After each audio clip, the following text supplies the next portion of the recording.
What was your, if you go low, I'll go lower moment? My coworker Veronica made my life hell for 3 years. It started small, moving my lunch to different shelves, forgetting to tell me about meetings, accidentally spilling coffee on my reports. I kept thinking if I stayed professional, she'd get bored and stop. I was wrong. When I got promoted to senior analyst, she snapped. She started spreading rumors that I was sleeping with our manager, Dennis. She'd whisper loudly whenever I walked by, "Some people will do anything for a raise." She even created a fake Instagram account posting photos of Dennis and me at work meetings with suggestive captions. HR did nothing. Without proof of who's behind the account, our hands are tied. The breaking point came during my presentation to secure a $2.3 million client. I'd worked on it for 2 months. As I clicked to my first slide, hardcore pornography filled the screen. The conference room went silent. The client stood up and left without a word. Someone had replaced my file on the shared drive. It traced it to a guest login from the lobby computer. No proof it was Veronica, though she smirked at me all day. That night, I made a decision. If she wanted to play dirty, I'd show her what dirty really looked like. I started documenting everything. Not just what she did to me, but what she did to everyone. Her long lunches that she marked as client meetings. The office supplies she took home. The company credit card charges at Nordstrom she labeled as team building expenses.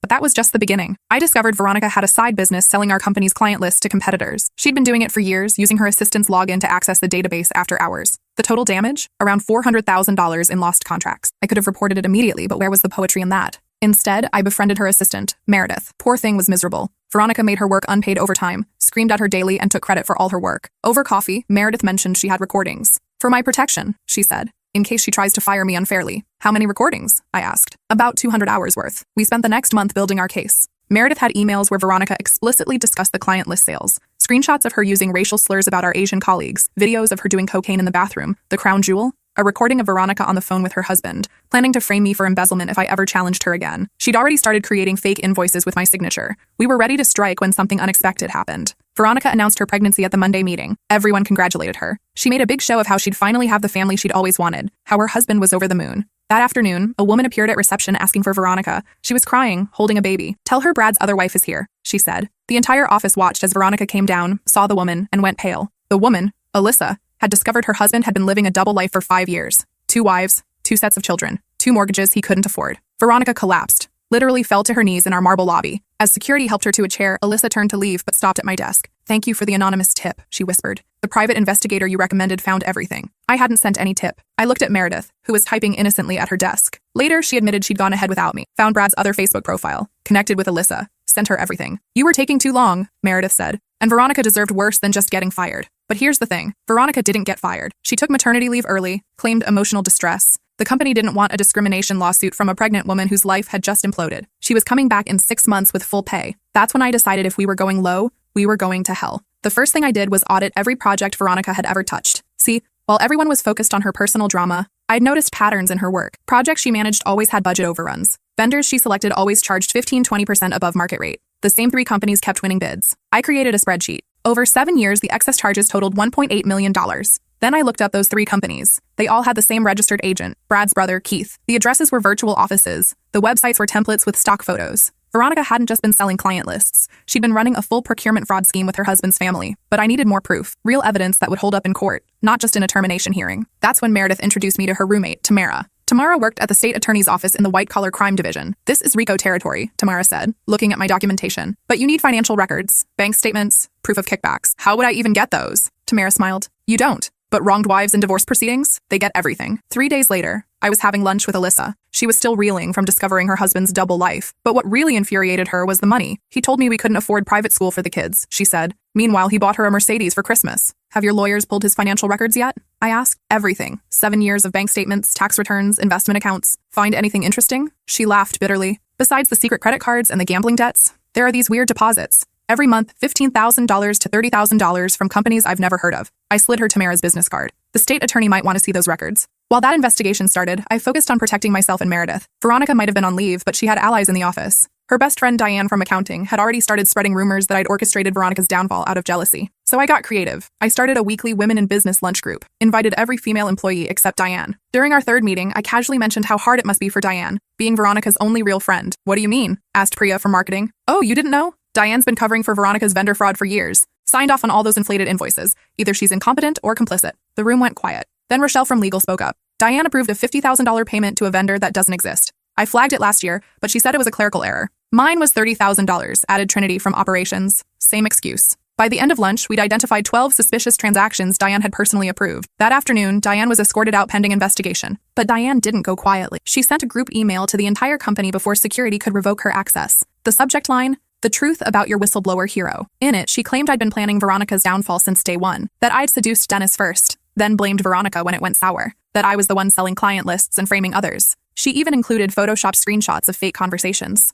Most people saw through it immediately, but some didn't. A faction formed, mostly men who'd been passed over for promotions, people who owed Veronica favors, and a few who just enjoyed drama. They started their own whisper campaign, said I was a snake, a manipulator, that I'd destroy anyone who got in my way. One morning, I found my car keyed in the parking garage. "Liar" scratched across the hood. Security footage showed a figure in a hoodie, face obscured, but I recognized the walk. It was Wayne from IT, Veronica's ex-boyfriend from before Brad. He'd been helping her access systems she shouldn't have been able to reach. I didn't report it. Instead, I had Tamara run a background check on Wayne. Turns out he had 2 DUIs and was 1 violation away from losing his license. I also discovered he'd been using company computers to mine cryptocurrency after hours, running up our electricity bill by $30,000 over 2 years. I compiled the evidence and left it in an anonymous envelope on Bethany Chen's desk when she started as our new CEO. Wayne was gone by the end of the week, arrested for theft of company resources. A month into Veronica's leave, her husband Brad showed up at the office. He looked haggard, unshaved, wearing a wrinkled suit. He cornered me by the elevators. "You destroyed my family," he hissed. "You destroyed your family when you married 2 women," I replied calmly. "Veronica's having complications because of the stress. If she loses this baby, then maybe she'll understand how Alyssa felt when she lost her marriage." He grabbed my arm, hard enough to bruise. That's when Gerald from security appeared, all 6'4" of him. "Sir, you need to leave, now." Brad let go but leaned in close. "This isn't over." "You're right," I said. "The FBI raid isn't scheduled until next week." His face went white. He stumbled backward, then practically ran to the exit. I didn't actually know about any FBI raid, but guilty people fill in their own blanks. Sure enough, Brad fled the state that night, tried to empty the bank accounts, but Alyssa's lawyer had already frozen them. He made it as far as Miami before the federal marshals picked him up at the airport with a one-way ticket to Costa Rica. The investigation into Brad revealed more than anyone expected. He hadn't just been running shell companies with Keith. He had connections to a money laundering operation that went through 3 states. The kickbacks from Veronica's vendor fraud?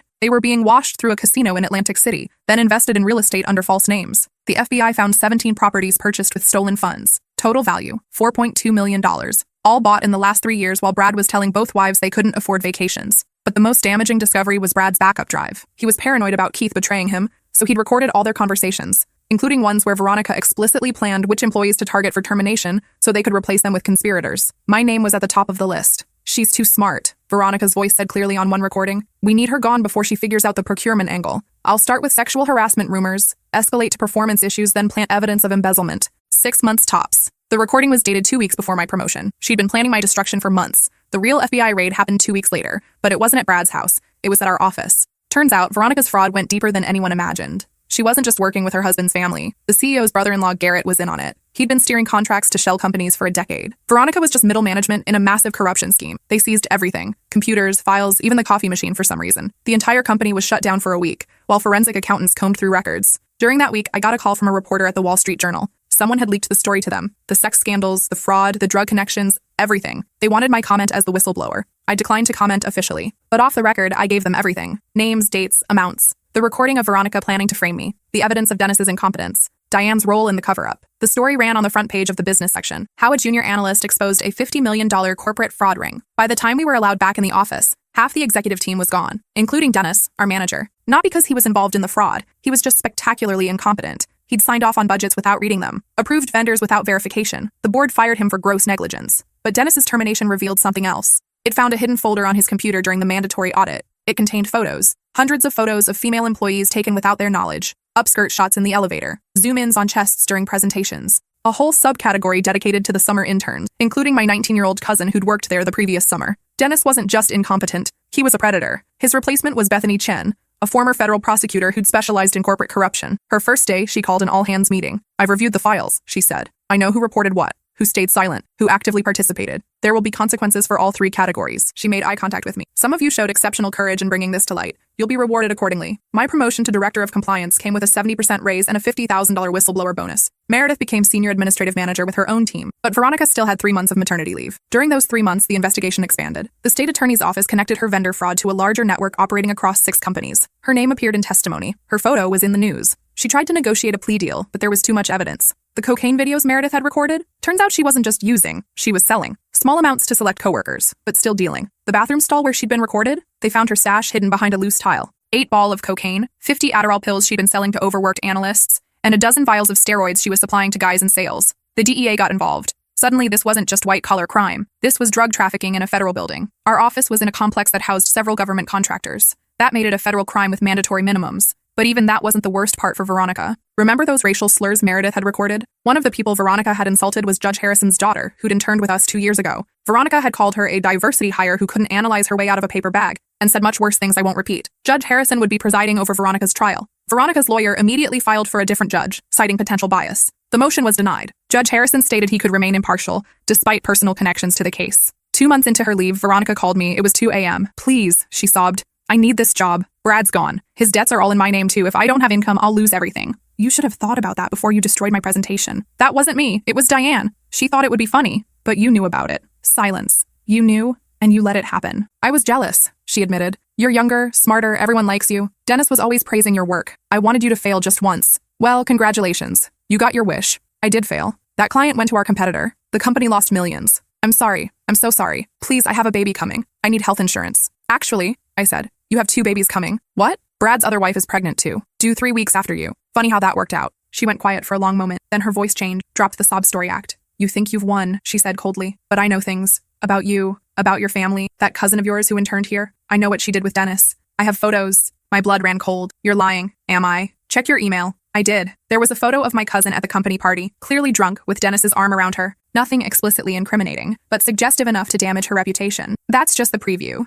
Veronica continued. "I have video from Dennis's office. Your sweet little cousin earning her recommendation letter the hard way. She would never. Doesn't matter what really happened, only what it looks like. Drop the investigation or this goes viral." I hung up and immediately called my cousin, Brianna. She was in her junior year at college, applying to law schools. "Did Dennis ever—" I couldn't finish the sentence. She broke down crying. "He said if I didn't, he'd blacklist me. Make sure I never got hired anywhere." I was so scared. I didn't know what to do. "Did you report it?" "To who?" "HR was his drinking buddy. You saw how they protected each other." "Veronica has video." "What?" "No, that's impossible. It only happened once, in his office after—" She stopped. "Oh God, he recorded it?" The next morning I called Tamara. "Veronica's trying to blackmail me with revenge porn of my cousin." "That's a federal crime," Tamara said immediately. "And if Dennis recorded it without consent, that's another crime. If your cousin was drunk, that's a third." "How old was she?" 19. "And Dennis was?" 43. Jesus Christ. Okay, here's what we're going to do. The plan was simple. I'd arrange another call with Veronica, get her to admit to the blackmail on recording. Meanwhile, Tamara would get a warrant for Dennis's home and office electronics. But Veronica was smarter than that. When I called her back, she spoke in code. "I hope your cousin's law school applications go well," she said sweetly. "It would be a shame if certain parties saw documentation of her extracurricular activities."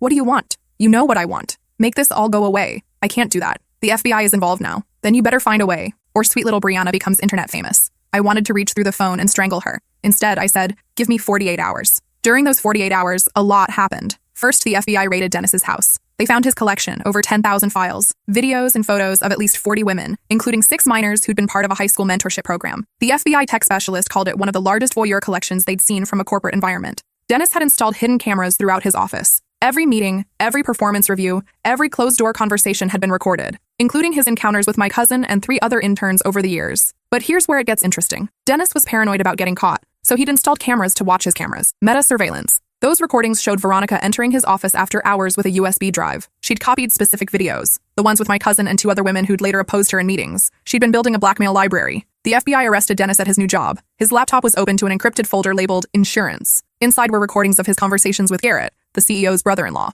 They'd been running their own side operation, selling access to government contracts using Dennis's connections from his previous job at the Department of Defense. Dennis, trying to save himself, immediately flipped. He gave up everything, including the fact that Veronica had been the one to suggest recording the women in the first place. She said it would be useful to have leverage, Dennis told investigators, said we could control anyone who tried to stop us. The next morning, 3 days before her maternity leave ended, Veronica was arrested at her OB-GYN appointment. They waited until she was in the waiting room, surrounded by other pregnant women, to minimize flight risk. She was charged with 47 counts of fraud, conspiracy, money laundering, drug distribution, and now extortion and distribution of non-consensual pornography. The cocaine thing really screwed her. What might have been 5-10 years became 25-30. But here's where the story gets interesting. During her trial, Veronica's lawyer played a sympathy card. Poor pregnant woman, betrayed by her husband, manipulated by criminals, trying to provide for her baby. It might have worked. Except for one thing. The baby wasn't Brad's. The paternity test, ordered as part of the divorce proceedings, showed the father was Dennis, our former manager, the one who'd been fired for incompetence. Remember those rumors Veronica spread about me sleeping with Dennis? Classic projection. Dennis had been having an affair with Veronica for 3 years. He'd been approving her fraudulent budgets because she was blackmailing him with recordings of their encounters in his office.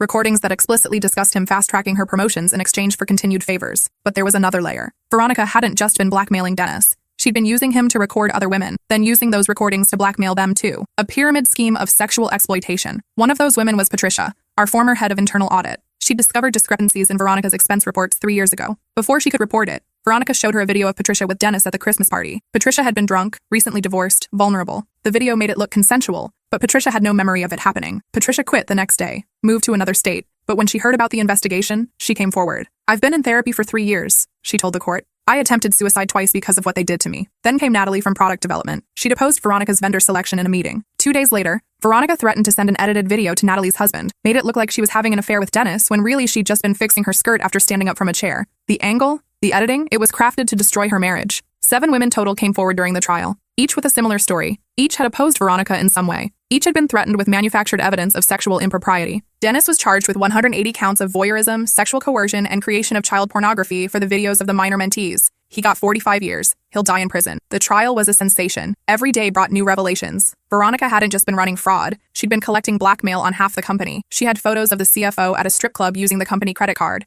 videos of the head of HR doing cocaine with Diane, recordings of board members discussing illegal stock trades. She'd been planning to take over the entire company through extortion. The prosecutor called me as a witness. For 3 days, I testified about everything I'd discovered. The defense attorney tried to paint me as vindictive, jealous, conniving. "Isn't it true you orchestrated this entire investigation out of spite?" he asked. "No," I replied. "I orchestrated it out of self-preservation." Veronica was planning to frame me for embezzlement. I have the recording. The courtroom gasped when they played Veronica's call with Brad, discussing how they'd doctor invoices with my signature. "She drew first blood," I said, looking directly at Veronica. "I just made sure she bled out." The prosecutor then asked me about my cousin. "How did you feel when you learned what Dennis had done to her?" "Homicidal," I said honestly. But then I realized prison would be worse than death for him. A former DOD contractor who secretly recorded minors? He won't last long. "Objection!" Veronica's lawyer shouted. "The witness is speculating about prison conditions." "Sustained," Judge Harrison said, but he was clearly disgusted by what he'd heard. During closing arguments, the prosecutor played a montage of Veronica's recordings, her laughing about destroying that bitch, me, her calling her assistant too stupid to realize what's happening, her telling Brad that prison was for peasants who get caught. The jury deliberated for 2 hours,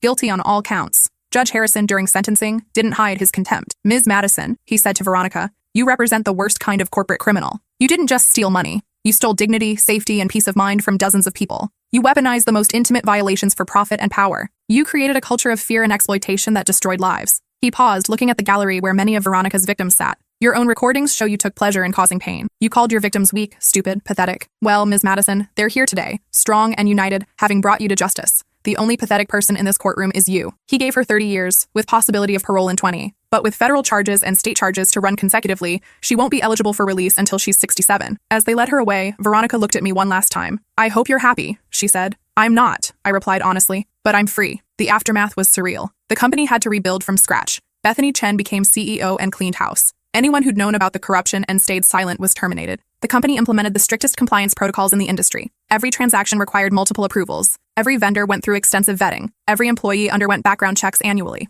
I was put in charge of the new ethics department. My first act was establishing an anonymous whistleblower program with guaranteed protection and rewards for reporting corruption. The program was more successful than anyone anticipated. In the first month alone, we received 47 reports. Most were minor: expense report padding, extended lunch breaks, personal use of company resources. But 3 were serious. The first involved a manager in Phoenix who was forcing his team to work off the clock, saving the company overtime while exhausting his employees. He'd been doing it for 5 years, stealing approximately 10,000 hours of wages from his team. The second was a recruitment scandal. Our head of HR in the Dallas office was selling job placements. Want to skip the interview process? $5,000. Want a guaranteed promotion within a year? $10,000. She'd placed 23 unqualified people in critical positions, including one who'd caused a system failure that cost us $2 million. The third was the worst. Our facilities manager had been ignoring safety violations in exchange for kickbacks from the building owner. The violations included exposed asbestos, faulty fire exits, and structural damage that made the building a death trap. We evacuated immediately and found asbestos levels 50 times the safe limit. Half our staff had been exposed for years. Each investigation led to more discoveries. The Phoenix manager was also sexually harassing his team, using overtime as leverage. The Dallas HR head was connected to a larger network selling positions across multiple companies.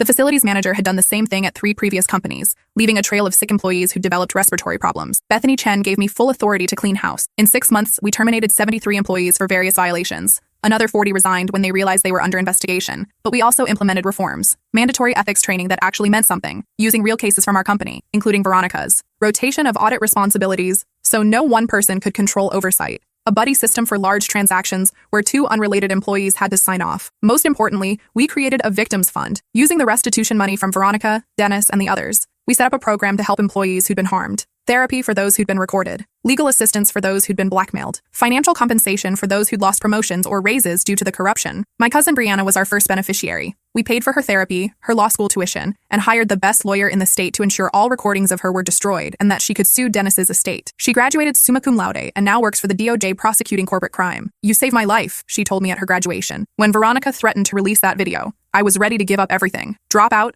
disappear, maybe worse. You fighting back gave me hope. Meredith became my deputy director. Together, we built a system that made fraud nearly impossible. But we also built something else, a culture where people felt safe reporting problems. One day, a young analyst named Jerome came to my office. He was shaking. I think my manager is doing something illegal, he said, but I'm scared. The last person who reported him got fired for performance issues a week later. Who's your manager? I asked. Kevin Hartwell. I knew Kevin. Smooth talker, great numbers, recently promoted, also Veronica's former protege. Tell me everything, I said. Kevin was running a smaller version of Veronica's scheme, inflating invoices, selecting preferred vendors, skimming the difference. He'd learned from the master but thought he was being smarter about it. Smaller amounts spread across more transactions, using cryptocurrencies to hide the money flow. But Jerome had noticed patterns. Vendors that only existed on paper, invoices that didn't match delivered goods, payments routed through unnecessary intermediaries. How much? I asked. About $300,000 so far, but he's accelerating. We investigated quietly for 2 weeks. Kevin had been careful, but not careful enough. He'd used his company laptop to access his cryptocurrency wallet. IT recovered the connection logs.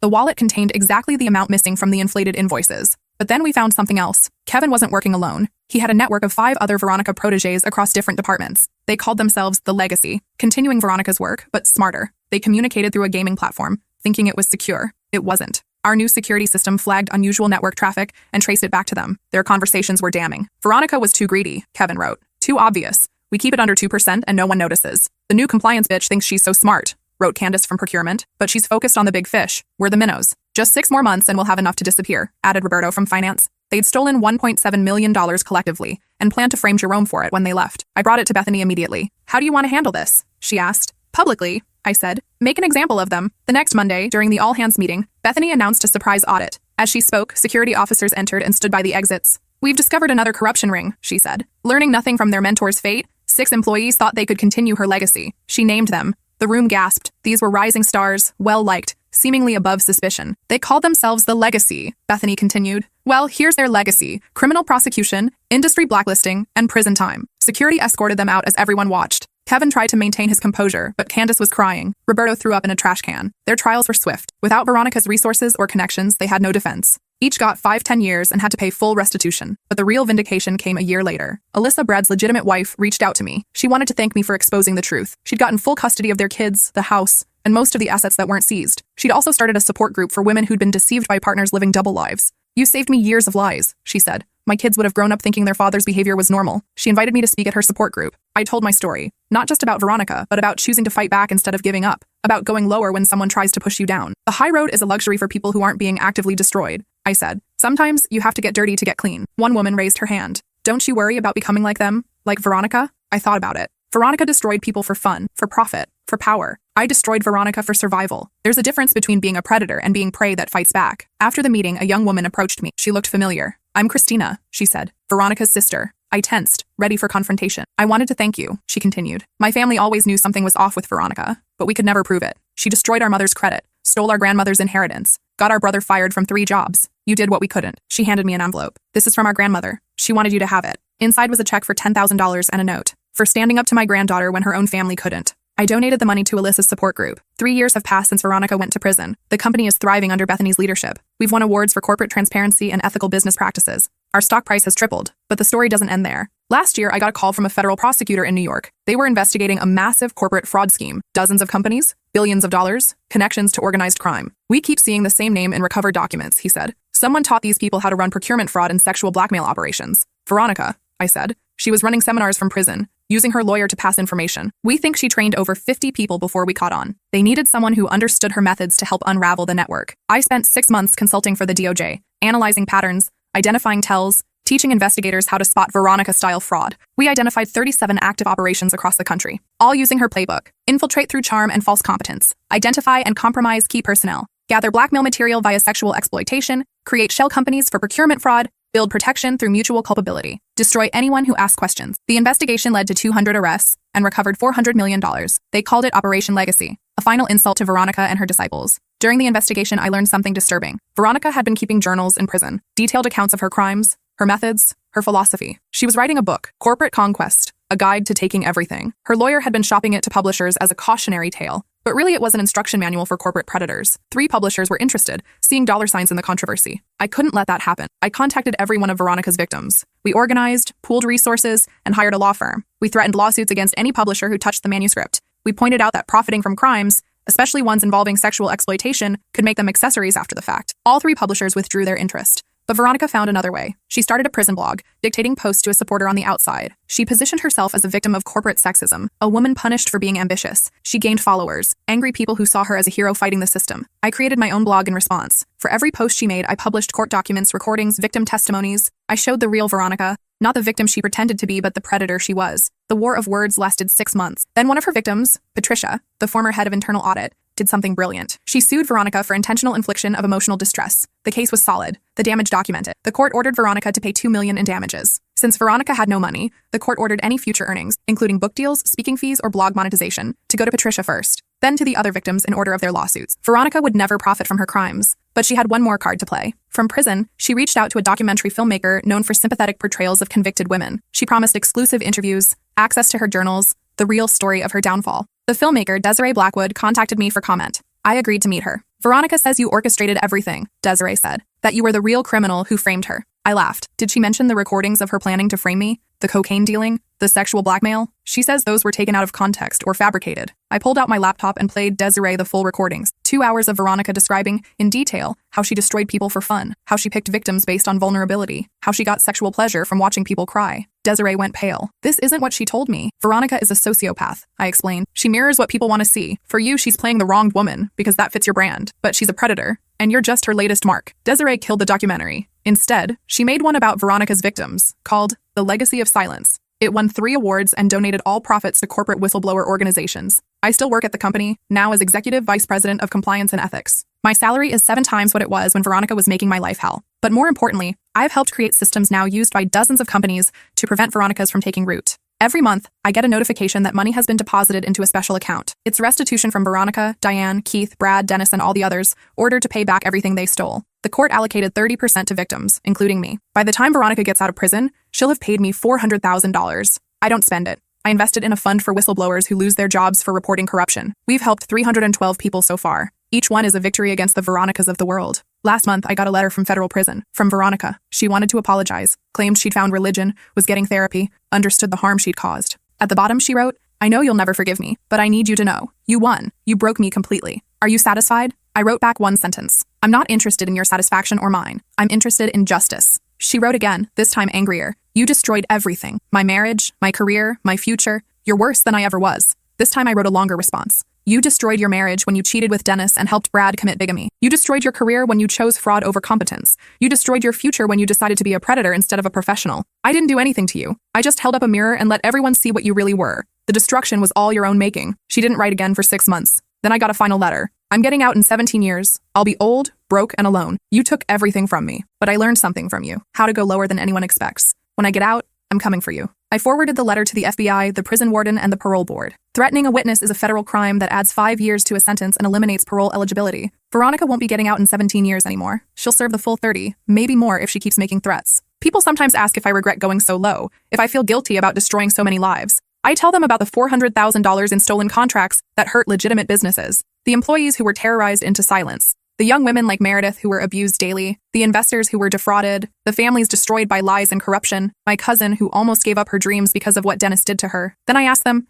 if someone was destroying innocent people and you could stop them, how low would you go? Most people say they'd take the high road, report it to authorities, trust the system. But the system protected Veronica for 7 years. The system allowed her to destroy careers, steal millions, and plan to frame me for crimes. The system would have let her continue if I hadn't gone lower than she ever expected. Sometimes the high road leads nowhere. Sometimes you have to take the low road to get to justice. And sometimes, when someone forces you to go low, the only response is to go so low you come out the other side. That's what Veronica never understood. She thought going low meant being cruel, vindictive, petty. But true low means being strategic, patient, thorough. It means using their own weapons against them. It means making sure that when they fall, they never get up again. I learned something else from this experience. Every corrupt person thinks they're the only one willing to break rules. They assume everyone else will follow protocols, stay professional, take the abuse. They count on their victims being too scared, too noble, or too naive to fight back at their level. That's their weakness. They never expect someone to go lower. Now I teach a course at the local business school. Ethics in practice. When fighting fair means losing. It's controversial. Some professors think I'm teaching students to be ruthless. Maybe I am. But I'm also teaching them that bullies expect victims, not opponents. That corrupt people depend on good people staying good. That sometimes the most ethical thing you can do is destroy someone who's destroying others. My most popular lecture is called The Veronica Principle. It has 3 rules. Document everything, even when you don't think you'll need it. Never fight alone. Find others who've been hurt. When someone shows you they'll go low, believe them and go lower. Students always ask, where's the line? How do you know when you've gone too far? I tell them about the moment Keith was arrested with the hit contract. How I felt nothing. Not satisfaction, not regret, just emptiness. How I realized I'd become someone capable of destroying another person completely. The line, I tell them, is when you stop asking where it is. Then a student usually asks, would you do it again? I think about Veronica in prison, Brad in federal lockup, Keith serving 35 years. Dennis, registered as a sex offender, beaten so badly in prison, he'll never walk properly again. Diane, who lost everything and now works at a gas station in Manitoba. The 200 people arrested in Operation Legacy. The companies that collapsed. The families destroyed. I think about Meredith, running her own department. Alyssa, free from her husband's lies. Brianna, prosecuting corporate criminals at the DOJ. The 312 whistleblowers our fund has helped. The company that's now a model for ethical business. Yes, I answer, but faster and harder. Because here's the truth about going low. Once you've been there, you understand that sometimes it's not about taking the high road or the low road. Sometimes it's about burning the whole road down and building a new one. Veronica taught me that. In trying to destroy me, she gave me the tools to destroy her. In pushing me to go low, she taught me how to go lower. She created her own destroyer. Last week, I got a call from Bethany Chen. There was another company interested in hiring me as CEO to clean up their corruption problems. The salary was double what I'm making now. You'd have full authority to investigate and terminate anyone, she said. They need someone who isn't afraid to go low. I thought about it for 3 days. Then I accepted. My first day is next month. I've already started researching the employees. 3 executives have suspicious vendor relationships. The CFO's expenses don't add up. The head of sales has been meeting with competitors. They don't know I'm coming. They don't know what I'm capable of. They don't know how low I'm willing to go. But they will, because Veronica taught me well. When someone goes low, you don't go high. You go lower. You go so low they never see you coming. And then you bury them there. The new company is 3 times the size of my current one. The corruption is deeper, more entrenched. They've had whistleblowers before. 2 ended up dead in accidents. 1 disappeared entirely. 3 more are in psychiatric facilities after breakdowns. They think they're untouchable. They're wrong. I've assembled a team. Meredith is coming with me as COO. Brianna is taking a leave from the DOJ to be our legal counsel. Tamara is retiring from the state attorney's office to head our investigations. We've recruited forensic accountants, former FBI agents, even a reformed hacker who spent 5 years in federal prison for exposing government corruption. We call ourselves the Cleaners. Ironic, given that was the name of Keith's fake hitman. Our first target is the current CEO, Jonathan Blackstone. He's been running the company like a personal kingdom for 15 years. Sexual harassment settlements buried in NDAs. Whistleblowers destroyed through lawsuits. Competitors sabotaged through corporate espionage. He has no idea what's coming, but I do. Because Veronica taught me everything I needed to know about destroying predators. And Jonathan Blackstone? He's about to learn what going low really means. The war starts next month. And this time, I'm not waiting for them to strike first. This time, I'm going lower from day 1.